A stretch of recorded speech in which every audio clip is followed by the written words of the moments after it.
On the left is a guy named Ryan Walters. On the right is Alan Dershowitz. He was Jeffrey Epstein's lawyer. Yes, seriously, Jeffrey Epstein's lawyer. I know, what kind of a scumbag would take that job? This kind of scumbag. Anyway, Ryan Walters is about to argue with Alan Dershowitz that it's a good thing to have Bibles in classrooms that you use to teach children with.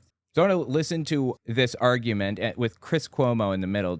I thought Chris Cuomo was like, okay, but he's turning out to be a scumbag in his own right. We'll get there. First, I want to listen to Ryan Walters' announcement that he's going to put Bibles in every classroom. Before we listen, I just want to say, sometimes things look bleak. I don't want you to get down about this, okay? It feels like we're taking like 10 steps back, and maybe we are, but we always take more steps forward than we do backward. Always. Look at where we are compared to where we were in the 50s or the 60s when we were drinking from blacks and whites only water fountains. It's not the same. We are in a better place today than we were back then. People are desperate to bring us back to where we were previously, but the moral arc of the universe bends toward justice because we're bending it that way. So don't get too down about this. But let's listen to what Ryan Walters had to say. He's the superintendent of Oklahoma schools, over all Oklahoma schools. Check this announcement out. This, by the way, was released June 27th, 2024. We're going to make an important announcement today regarding the Bible and the Ten Commandments. My staff has been looking at Oklahoma statute. We've been looking at Oklahoma academic standards.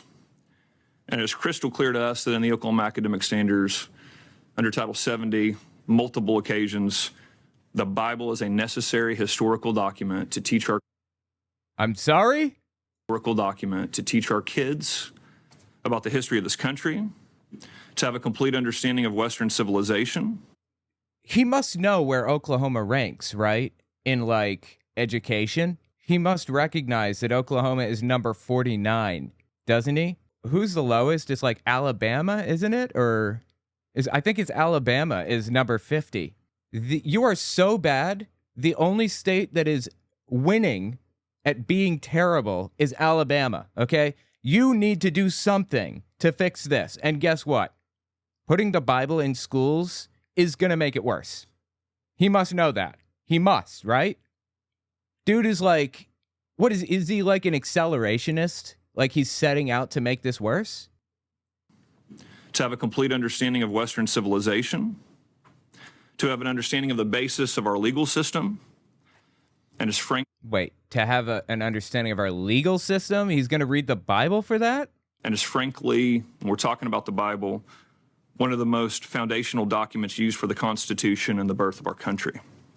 No, that's incorrect. It's a flat-out falsehood. It's a lie that was fabricated by David Barton. We're going to get there in a second. Just listen to the rest of his ridiculous video here. We also find major points in history that refer to the Bible, that reference the Bible. We see multiple figures, whether we're talking about the Federalist Papers, constitutional conventional arguments, and Martin Luther King Jr., who use it as a tremendous impetus for the civil rights movement, and tie many of those arguments back to the Bible. No, that's just like a flat-out lie, okay? Thomas Paine and Thomas Jefferson and, Benjamin Franklin and a whole bunch of other founding fathers were deists at best and atheists in some cases. The only Christian founding father that you can really name that was like influential to any degree was John Adams. And that dude was absolutely terrible. Holy Christ on a cracker, bro. That guy was bad. And he sent some real weird like letters to his wife, Abigail. Oh my God, dude. I mean, the point is that this is a fictitious history that never happened. The Bible was not the basis for our laws or our Constitution or anything. And you know, one simple way you can deduce that just without knowing any history at all, look at the Constitution itself. The First Amendment contradicts the First Commandment. He didn't even think about that, I guess, did he? You shall have no other gods before me versus you can worship any way you want. You can worship any god that you want. Freedom of religion. That's not what the first commandment had to say at all. But I guess, like, none of that matters to him. Quick interjection, this won't take long, I promise. I'd appreciate it if you watched to the end of the video, or at least a couple extra seconds, because YouTube bases its algorithm off of watch time. The more watch time a video has, the further the video will go. Also, take a look at my website, owenmorgan.com. I'm selling my book, Understanding Jehovah's Witnesses, 400 pages, and my second book, 100 Questions for Jehovah's Witnesses, which is about 80 pages. And you can find them both there on the website. Audio form, ebook form, whatever. It's about my experiences within the religion and the history of the religion generally. The 100 questions are intended to challenge a religious leader, so I'd appreciate it if you give it a read. Okay, back to the video. It is essential that our kids have an understanding of the Bible and its historical context. Well, they can get that at church, not at school. So we will be issuing a memo today that every school district will adhere to, which is that every teacher, every classroom in the state will have a Bible in the classroom, and we'll be teaching from the Bible in the classroom to ensure that this historical understanding is there for every student in the state of Oklahoma. Look, if he wants to draw a link to historical understanding in the Bible, then he can do that if it's actually factual. Like Martin Luther King Jr. really did quote from the Bible because he was a pastor. And if you want to, like, include those quotes or whatever in your lessons about Martin Luther King Jr., go nuts. Nobody's trying to stop you from doing that. That's not what he wants to do. Okay, this guy wants to preach the Bible in public schools. This is a step past just putting 10 commandments in classrooms. This is full-on indoctrination. Public schools are not Sunday schools. In accordance with our academic standards and state law. In accordance with our academic standards, he says. Well, I guess this is a good way to get you out of 49th, isn't it? And down to 50th, if that's even possible. Anyway, like I said, David Barton was kind of the source of a lot of this nonsensical garbage, this pseudo-historical BS. He claims to be a constitutional historian or something, this guy on screen here. He's not. At all. Never was. He has a 4-year degree from some Christian college, I think. And by the way, Christian colleges they're terrible. Are they even accredited? Most aren't. But I think that there's one board that accredits all of the Christian schools and ITT Tech and a bunch of other for-profit colleges that are like ripoffs and scams. You know why they can't get accreditation anywhere else? Because they're terrible. That's why. Nobody else trusts them to deliver a good education. And that's where he got his education. A 4-year degree from, where was it? Oral Roberts University. Yep, that's where he went. Oral Roberts University. Is basically like a seminary. And now he wanders around the country telling people about the founding fathers. And he's just like making things up. Anyway, listen to what he had to say here. This clip is from early May 2024. If you look at the annual report for the public schools of New Jersey in 1816, this is what they put out as the annual report. They're talking about the first and second grades. They call them the first and second classes. No, they don't actually. This thing that he's about to refer to is talking about first and second classes at a Sunday school. It says, all the scholars of the first and second classes commit to memory portions of the New Testament or Psalms, a lesson of the Catechism, several hymns, and the text of the preceding Sabbath. So every kid in first and second grade, remember. It's first and second classes, okay? They didn't call grades classes back then. He's just making up right now, right? Memorize that. Now, by the way, what is the text of the preceding Sabbath? It's simple. Whatever Pastor Mike talked about last week, you memorize all the verses he mentioned in the sermon. By the way, that's probably not a bad idea to do. Figure out whatever verses he mentioned in the sermon, and through the week, try to memorize every verse that he talked about. You want to do that for your church or whatever? Go nuts. I can't stop you, and I don't want to stop you. Go crazy.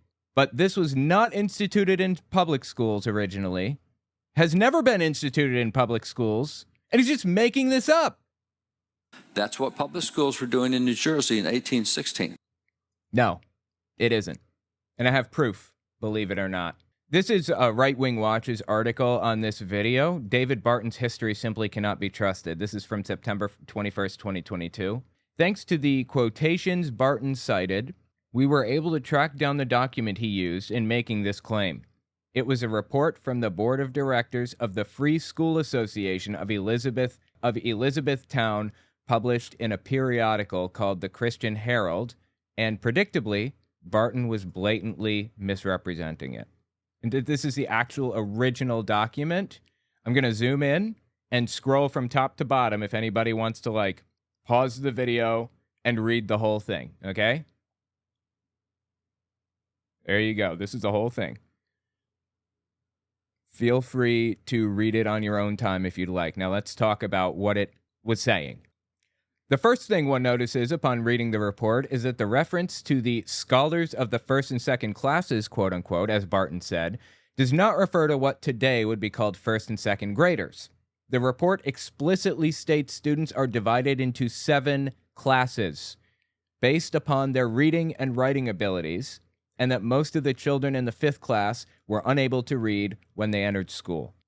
For the record, compulsory elementary school, elementary school was not, like, standardized, and kids were not all going to elementary school until, like, 1852 or something like that. This is from 1816. I mean, there were elementary schools, I think, but they weren't, like, public, institutionalized, like, big things like we have today, like Barton is portraying it. It's unlikely that first and second graders were memorizing entire books of the Bible, as Barton claimed, while 5th graders were unable to read. Here's another video from Barton. The reason I'm talking about him is because Ryan Walters is, like, convinced by this propaganda, convinced by these lies. This one is from late April 2023. Get everything this man has ever written, every sermon he's ever preached. Every lie he's ever told. Observe it, follow it. You will be stronger for it.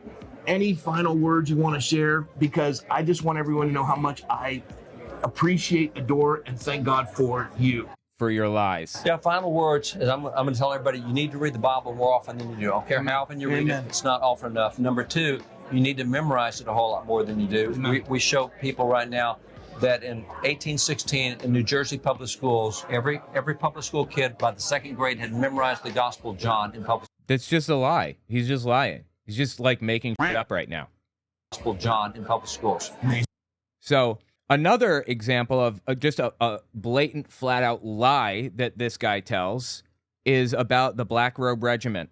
David Barton claims that there's this group, this organization or whatever called the Black Robe Regiment, where in the early days of the country, like during the Revolutionary War, pastors would teach their message or whatever, and at the end of the sermon, they would pull their robes off, and they'd be wearing full military greaves, and they would take their church out to a shooting range and train them on how to clean their weapons and how to shoot and the whole nine, how to march in sync and all of it. Like they were a military regiment. The Black Robe Regiment is what it was called. It's fake. He made that up, like, completely out of thin air. Okay? That word didn't even exist. The Black Robe Regiment was made up by David Barton. The first appearance of that term on Google Books, like, you can, search for words and their usages over time because Google Books has a whole bunch of books archived. The first time that word is ever used was in David Barton's book, I think in 1995, maybe? Like, this guy just makes things up like mad. This is a screenshot from Right Wing Watch's Twitter account. They do a whole bunch of research on this subject. Barton's article on the original Black Robe Regiment appears to be typical of his approach. It proffers an impressive number of footnotes, 101 in all. In closer examination, however, those citations don't add up to so much. Footnote 66, for example, is simply a repetition of footnote 1 when Barton returns to the phrase Black Regiment. Black Regiment was an actual thing, though. That was a regiment of Black Americans from Massachusetts who fought in a war, World War II maybe? I don't remember which war. Nothing to do with pastors, nothing to do with, regiments that plug into a larger army to fight the revolutionary, blah, blah, blah. None of that. God, dude. It's just insane. He's lying, right? Am I safe in saying that? He's just like flat out lying right now. So footnote 1 returns to the phrase Black Regiment, but that set of sources doesn't actually offer evidence for the essay's first sentence. The Black-Robed Regiment was the name that the British placed on the courageous and patriotic American clergy during the founding era, a backhanded reference to the black robes they wore. And then he puts a footnote in. In fact, Google Books can't find the phrase Black-Robed Regiment from any source prior to this century. It appears that Barton made it up inadvertently or on purpose, based on the actual period phrase Black Regiment. It's just like he made it up, is the point here. It's just made up. David Barton spreading this Black Robe Regiment idea, this meme or whatever, has led to people actually creating a black-robed regiment, like pastors getting together and forming out a militia that does exactly what Barton envisioned. This is one of the 231 pastors who signed up to be a Black Robe Regiment preacher or whatever. This is from May 4th, 2024. And by the way, I watched this whole video, the whole thing, on my Owen Morgan Unfiltered YouTube channel if you want to give it a listen. Just search for Black Robe Regiment. When 231 of us signed on January the 1st of this year at 0400 hours, 231 of us in and out of uniform. In and out of uniform. In and out of uniform. They're wearing fatigues. Is that what they're called? Yeah, he's saying that they were wearing like military fatigues, like the outfit, the uniform that they wear when they signed up for the Black Robe Regiment, these pastors. For context, a company in the Army is about 60 to 200 soldiers, or 3 platoons. And a platoon is between 20 and 80 soldiers, I suppose. A battalion is 300 to 1,200 soldiers, or made up of 4 to 7 companies. And a regiment is about 800 men. So I think in this order, it's company, battalion, regiment. I'm not a military person, so someone can correct me in the comments if that's incorrect. But the point is that they're forming out full-blown military style, like, organization, top-down organization. And the pastor is supposed to be like the commanding officer, like the brigadier general or whatever. Full-blown terrorist organizations. Uniform signed a declaration of military accountability to hold military accountability. These guys signed accountability to hold those leaders at the top who are corrupt accountable. And he decides who those corrupt people at the top are, of course, right? That sounds like treason, right? Or not? Is it treason, or I get maybe sedition? It could be sedition. Is this not sedition? How is it that every one of the 231 people who signed this pledge are not in federal prison right now? Because accountability does not equate to overthrowing a government. That's what they want to say. They want to turn it around and call it sedition. That's what it seemed like to me. Tell me the difference. What's the difference exactly between what you're doing and sedition? It's not that. It's accountability. Because when a 2-star general came to me on the border and said... yeah, he goes off on this stupid thing about being anti-vax. Anyway, again, you want to watch it, Owen Morgan Unfiltered, you just search for it there. The point is, they're framing it as accountability instead of sedition. Okay, I'm going to have to look that up later, see what the difference is between the two. Certainly, in his mind, there is no difference, actually, like practically. So yeah, David Barton has been the source of so many lies, it's ridiculous. And the lies that he tells lead to real-world consequences, like Ryan Walters forcing teachers to teach from the Bible in Oklahoma schools. This is almost certainly going to be shot down in the courts. Nearly guaranteed. But he has to be successful once. We have to be successful all the time. He can throw as many curveballs, as many bills or regulations or rules or whatever, or memos as he wants at the wall. And one of them is probably going to stick. That's what he's waiting for. He's waiting for one to stick. Anyway, he goes on Chris Cuomo to debate Alan Dershowitz. So Chris Cuomo used to be a Democratic news anchor or whatever on CNN, I think. Sadly, he's gone completely off the deep end. He's like this anti-vax, anti-COVID nutcase at this point. It's really bad. Just the fact that he brought these two guys on to debate each other, quote unquote, is bad enough. Why is Alan Dershowitz even in the public eye anymore? Dude defended Jeffrey Epstein, and I believe that there's tangible proof that he was involved in Jeffrey Epstein's dirty dealings with children, seriously. I don't know why this guy isn't in jail next to Harvey Weinstein. And I don't know why people are still bringing him on their shows. Anyway, Dershowitz got famous for representing O.J. Simpson originally. So they're about to debate, Ryan Walters and Alan Dershowitz, about whether this is a good idea. Everybody on screen here is like right-wing, and Walters and Dershowitz are right-wing extremists, nutcases. But Dershowitz is Jewish. So let's listen to the debate here. Let's bring in Ryan Walters, the superintendent, to make his case. And we also have Harvard Law professor and constitutional scholar Alan Dershowitz, who understands the lines. First of all, sir, thank you for taking the opportunity. I appreciate you doing so. Why is this okay, meaning it is not to indoctrinate people to Christianity, but you believe it is part of a balanced curriculum? I find it so fascinating that Walters is like obsessed with complaining till he's blue in the face about the trans agenda or the gay agenda or whatever, indoctrinating children in schools, and that's not happening. But he's literally doing what he's accusing others of doing. He's setting up an indoctrination machine in public schools. So he doesn't have a problem with indoctrination. I do.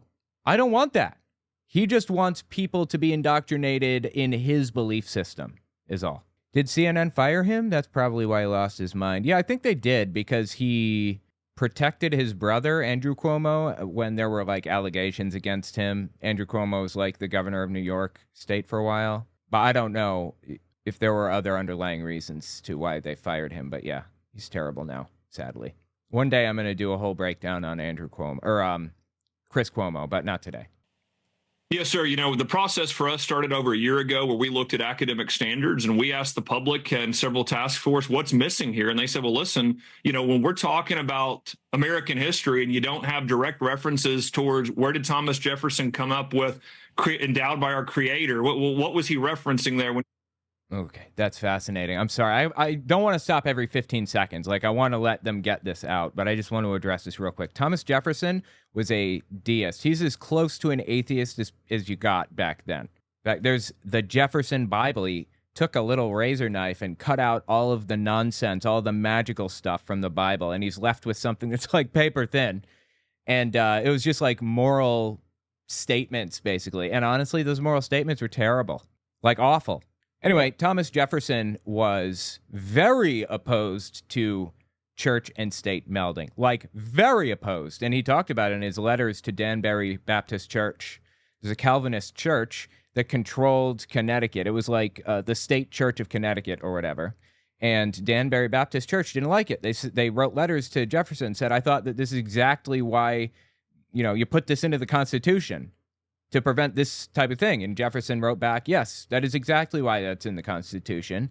There should not be a state church, and we will find a way to overturn that. And they did. Within 10 years or something, Thomas Jefferson became president, and they finally got that overturned and abolished this Calvinist denomination as a state church. Anyway, Thomas Jefferson, who wrote the Declaration of Independence exactly? For some reason, I didn't think it was Thomas Jefferson.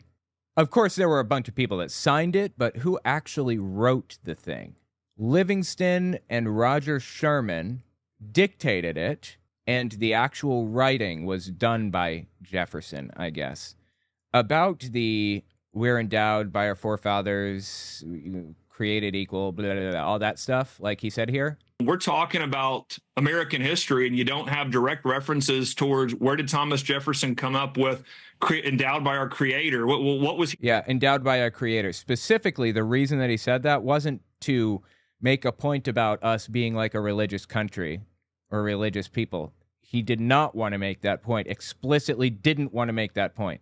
The reason he put that in is because He wanted to communicate that our rights come from something other than government. Our rights are inherent, given to us from birth. Government doesn't have a right to take them away. So it's flipping it around. Our rights aren't granted by government. They exist with or without government. That's the point there. And also, that was the Declaration of Independence, not the Constitution. That was Thomas Jefferson giving the middle finger to King George or whatever. And it was like 10 years before the Constitution was even written, I think. Right?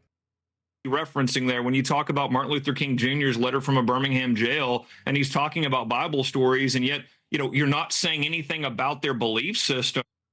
I mention it if you want. I learned that Martin Luther King Jr. was Christian when I was in school. Okay, fine. That doesn't justify like reading from the Bible on a daily basis. Like what? He's talking about Bible stories, and yet, you're not saying anything about their belief system, Mayflower Compact, etc. We knew that we needed to include the Bible directly into the classroom so that he knew that kids understood the full historical context of its role in American history, and that has been the document that was under. There is no role in American history the way that he's laying out. Like I said, founding fathers were largely non-theistic or deistic at best. Like they thought maybe there was a God that created everything, sparked it into being, but he didn't have an active role in everyday life, and it maybe not even the Christian God. Like who knows? Religion was not a big part of any of their lives. In fact, the United States is the first and biggest example of a secular nation in human history. There are others that have tried it, but they were really small. On this scale, this is the experiment. This is the American experiment. Can a secular government work? And the answer is yes, until people like Ryan Walters come along to tear it down. History, and that has been the document that was under attack by the left. It had been removed from classrooms, and we're saying, listen, we're proud to be the first state to bring it back in a historical context so our kids can have a full understanding of American history. And that's going to get you from 49th place to first in education? Okay. Why not also include the Torah, where so much of the ethics and morality in the Bible come from, if you want to teach the proper context? Okay, loaded question and ridiculous, and it betrays the bias that Chris Cuomo has. The Torah is included in the Bible. Genesis, Exodus, Leviticus, Numbers, and Deuteronomy. That's the Torah. You know what? I got it confused. I apologize. The Pentateuch might be the first 5 books of the Bible.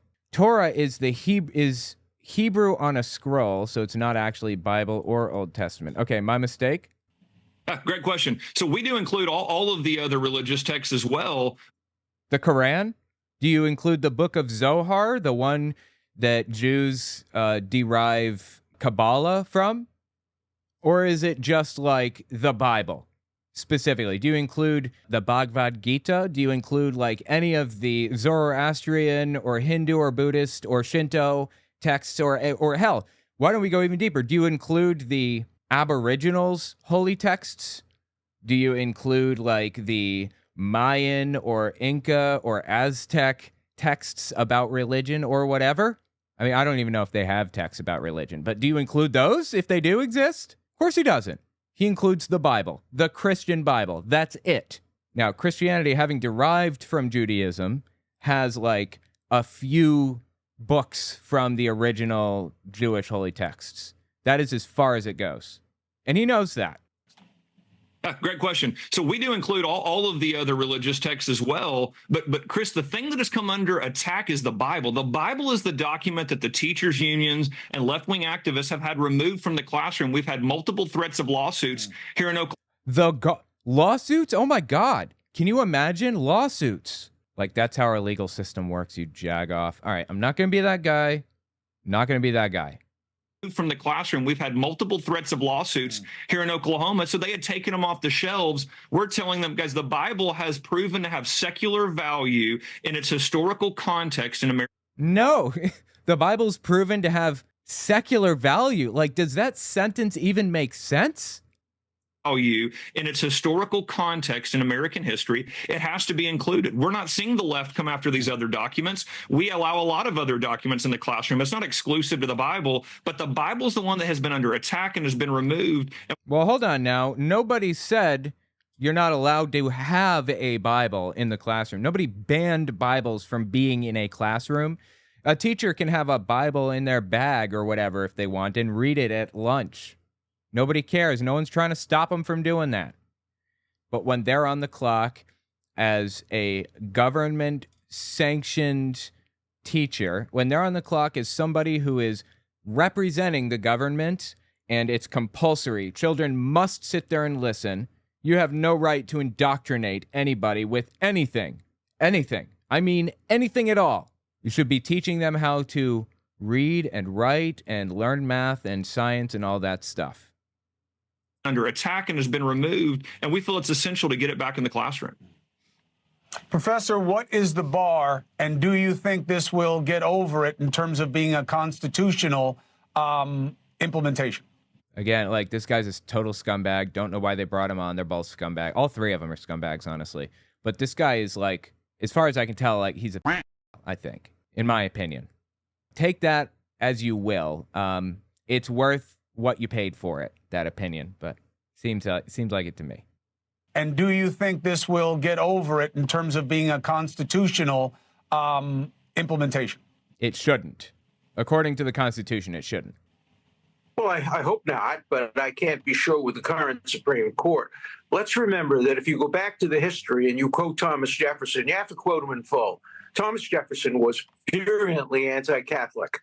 He and Adams agreed upon very little, but they agreed that no country that allowed Catholics into the country or Jesuits into the country could ever be a free country. This country was not founded on Christianity. It was founded on Protestantism. It's an interesting point. Again, I didn't actually expect to hear myself agreeing with a like this, but here we sit. Crazy, huh? Anti-Catholicism. In some jurisdictions, people couldn't vote unless they were Protestant. So let's tell the truth about the history. The history was not the history of Christianity or even Judeo-Christianity. It included virulent anti-Catholic bigotry. Are we going to teach that? Are we going to teach the parts of the Bible that justify slavery, that justify treating women as second-class citizens? Or are we going to be selective in what we pick? Which Bible will we use? The Douay version, which is the official Catholic version, which has been banned by parts of the United States? Will it be the King James version? Will it be the Jewish Publication Society version? Will it include the Quran? Will it include other religious texts and religious books? Dude, this guy has some really good points. I can appreciate that. Will it include atheist tracts?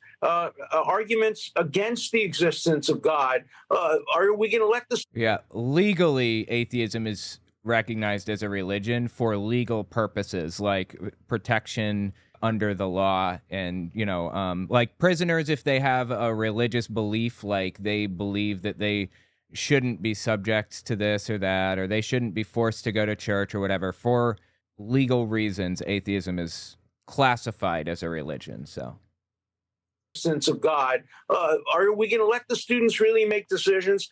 Are we really going to further divide the country along religious lines? We're so divided today. Do we want even greater division? I hope the Supreme Court agrees with that and strikes down any statute or any rule that requires the Bible or the Ten Commandments. Look, I can see Ryan Walters getting like miffed in the corner here. He's like wringing his hands and he's shaking his head like he's gonna give it to this good. Probably expected to like agree with him on most things, but that took him by surprise, I guess. Took me by surprise, honestly. Here's the Bible or the Ten Commandments. Look, I love the Bible. Love most of the Ten Commandments, not all of them, but I love most of the Ten Commandments. Remember that the first four are all religious. Thou shalt not take the name of the Lord in vain. God damn it. I love that, dude. I'm going to start using that. That's great. Thou shalt not take the name of the Lord in vain, goddammit. That's just the best. He's really funny. Don't. No, why should we be teaching our students about not taking the name of the Lord in vain? Or Dude, look at Ryan Walters' face when he does that. When this conversation goes through. Listen to this one more time. shalt not take the name of the Lord in vain. God damn it. Don't. No, why should we be teaching our students about not taking the name of the Lord in vain? He's just shaking his head. Or I am the God who took you out of Egypt. Yeah, don't kill. Even that's a debate because the word in Hebrew is lo tirtzach, do not murder. But Don't one murder. version of the Bible says do not kill. Another version says do not murder. We're going to just have All right, I fight get it. after fight after fight. I get it. I get it. This. I get the argument, but let's give the superintendent the last word here. Superintendent, respond, please. Yeah, everybody on this thing is so completely full of shit. And I can't even believe that I'm sitting here agreeing with Alan Dershowitz. Absolutely. That's the most absurd argument I've ever heard. You're going to go back and say that we can't talk about references to biblical text in No, you can. Yeah, absolutely. You have a valid reason to reference the Bible, like you need to reference what Martin Luther King Jr. taught or whatever. Fine, go nuts. That's not what he's trying to do. He's trying to force teachers to teach from the Bible. American history. We can't explain to students why Martin Luther King Jr. referenced the Ten Commandments in the Go nuts. civil rights movement and talked about biblical examples in his letter from a Birmingham jail because he's wanting to take this into a theological argument. It's not a theological argument, Professor. This is an argument about history and people in our history who have referenced the Bible and them in their own words. Well, you can reference that all you want, but alternative history, quote unquote, or pseudo history doesn't belong in a classroom. Claimed it motivated them. Absolutely, our students should understand that. Absolutely, our students should understand the historical context of the founding of our country. And so you're wanting to censor American history by not including the faith of the people in our past. That's absurd. Our students have the intelligence to understand why people made decisions in this country, and it played a crucial role in American history. I know you're trying to... Yeah, I know that. So Alan Dershowitz, it sounds like he's trying to say, then teach him about the anti-Catholic bias. Spread that anti-Catholic bias, because that's what it's about. If you frame this a little bit differently, if you frame it the way that Ryan Walters is viewing it right now, he doesn't want to teach about Catholic bigotry in, the early days of the country. He wants to teach Catholic bigotry from the early days. He doesn't want to teach about the Bible. That'd be fine, whatever. He wants to teach the Bible. And honestly, teaching about the Bible is irrelevant. Why? If you want to talk about the Bible, then give the Quran and the Bhagavad Gita and everything else equal time, in my opinion. Don't give them any time. Give them all zero. They're here to learn, about like buoyancy and density and moles and chemistry and atoms and blah, blah, blah, all that stuff. Not about Jesus and why. Country, and it played a crucial role in American history. I know you're trying to talk over me here, but it's really clear. Like colossal scumbag. Our history, the founders were clear. People throughout our history were clear that Christianity played a role in their decision making. Our kids need to understand that very clearly. Yeah. Quickly, because I got to go, Christianity. Yeah, I think that's about the end. Almost. Yeah.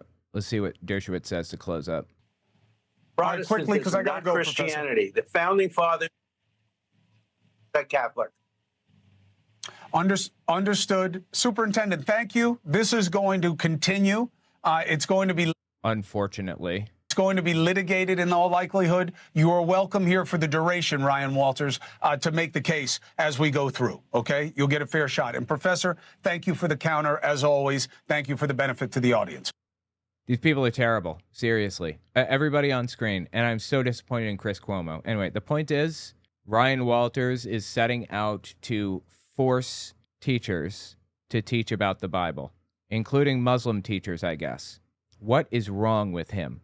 The biggest, in my opinion, seems like the biggest scumbag on planet Earth. How would Mike Lindell say it? Now you're an asshole. You got that? You're an asshole, is what you are. No, he's an asshole. He's an ambulance chasing asshole. That's what you are. The lumpy pillows, kiss my ass. Put that in your book. Thank you, Mike. I appreciate that so much. Are they allowed to talk about the Quran when discussing Malcolm X? Oh no, that would be destruction of the wall between church and state. Of course not. They're so completely full of. I mean, Ryan Walters is, and honestly, Chris Cuomo and everybody else in this little realm. It's paper thin logic when put under a microscope or even examined, just flatly falls apart into a billion pieces because it's ridiculous. It's all ridiculous.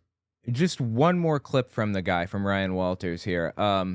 He was at a meeting or like I'm not even sure what this was, some kind of a public meeting with parents or something. And he announced before this meeting happened that he intended to remove race as a factor from the Tulsa Race Massacre. Okay, back in the early 1900s, I think. When was this? Yeah, May 31st, 1921. There were segregated towns. Black people lived in black-only areas. There's like redlining and all kinds of things like that.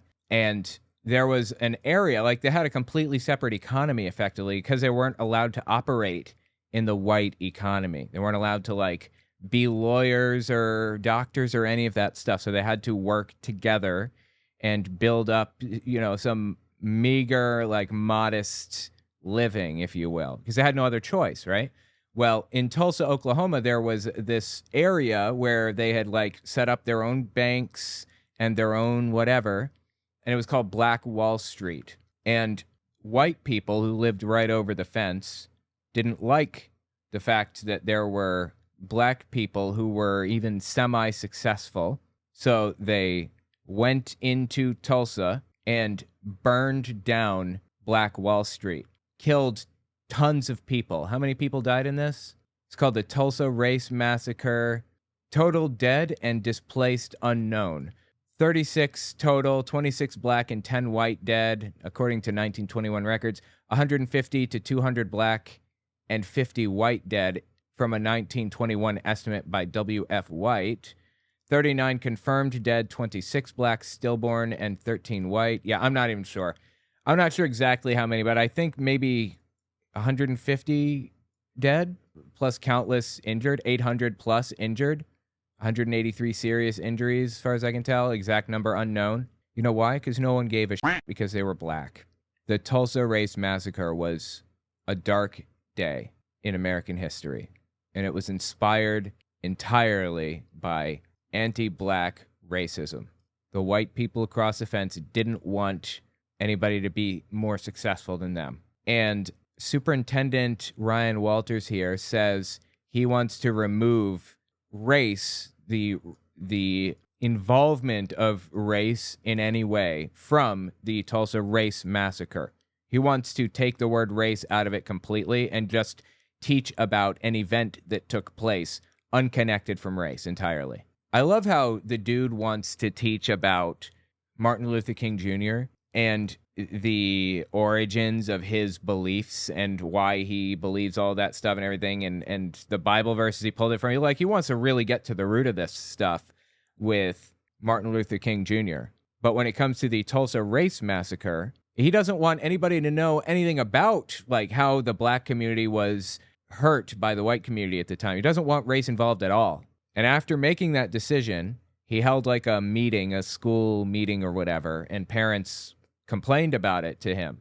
And this is his answer. I would never tell a kid that because of your race, because of your color of your skin, or your gender, or anything like that, you are less of a person or are inherently racist. Who said that? Did anybody say that? I didn't say that. No one ever said that you're inherently racist if you are white. No one ever said, I mean, everyone has bias, of course. You know, the black community has bias, the Asian community has bias, the white community has bias. Like, everyone has bias. That's not the same as racism. It leads to, like, systemic racism. Like, what is he even talking about here? That doesn't mean you don't judge the actions of individuals. Oh, you can absolutely. That historically, you should. This was right. This was wrong. They did this for this reason. But to say it was inherent in that because of their skin is where I say that is. Who said that? He's saying you can't say they did this because they're white. Okay. Well, he wants to remove race from the equation entirely. He just wants to say this group of people invaded this town and destroyed it. Like, how are you going to do that without pointing out, like, their motives here? I don't understand. The guy is so full of shit with everything that he says and does. It's just absurd. Tell me what you think about it in the comments. That's where we get Juneteenth, right? Is that where No. Juneteenth is from, I think Juneteenth is from when slaves were told that they are officially free in the South. You know, the sickest part about Juneteenth and about, like, freeing slaves and stuff? Do you know how the government went about freeing the slaves? I mean, of course, they banned slavery in the future, and that caused a big civil war, but the federal government freed the existing slaves by purchasing them from the slave owners. Yeah, slave owners received reparations, but the slaves didn't. That is some right there. Just, I don't even know what to do with that.